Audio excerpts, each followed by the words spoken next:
Hey everyone, this is Robert from Kapwing, and today we're going to talk about a big change that just came to the TikTok music library. Now, this wasn't officially announced, and it won't impact all creators, but it's definitely something you'll want to know about, especially if you're a business page on TikTok.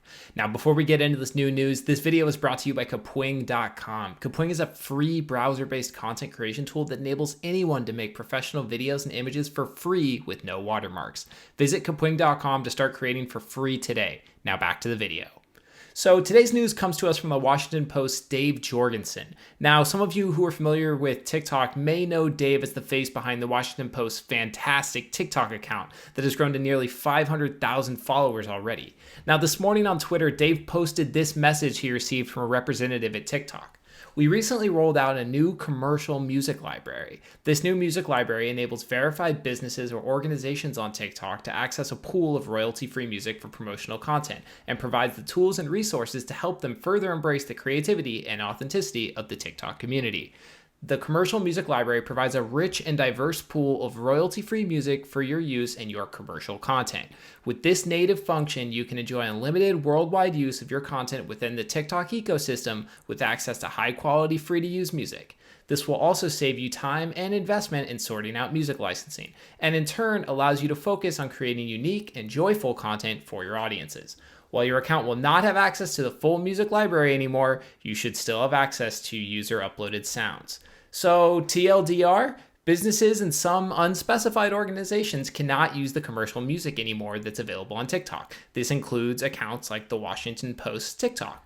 So that's right, it looks like TikTok's removed its commercial music library entirely for businesses and some organizations. That means that big brands like the Washington Post aren't able to use any of this music in their posts anymore. And that could make things awfully difficult on an app where a majority of trends are often born from a specific song or specific lyrics.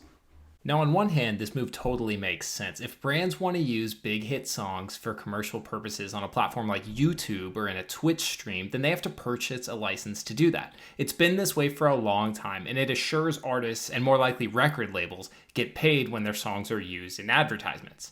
Now, as TikTok continues to reach more audiences around the world, the platform has some growing up to do, and this move certainly seems like it's part of that effort. TikTok isn't just a silly video app anymore, it's a massive business, and that means buttoning up a few things to avoid lawsuits and other problems down the line. It's definitely interesting to see that at this time, TikTok is not offering businesses or organizations a simple way to license the music they want to use in videos. Instead, they've just shut the library off and offered a smaller selection of license-free music instead. Now, I have to think that this could change down the line, but we'll have to wait and see. It's also worth noting that this change only seems to affect businesses and organizations, while major influencer and celebrity accounts appear to be exempt and can still access the full music library on TikTok. So, what do you guys think about this change to the TikTok music library?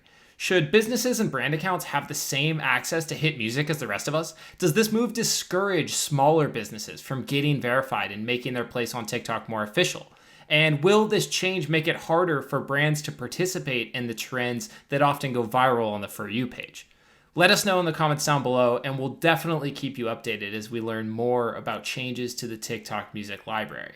If you found this video interesting or helpful, please leave us a like down below and consider subscribing to our channel. We're making new tutorials and videos about TikTok all the time. This has been Robert from Kapwing, and we'll see you next time.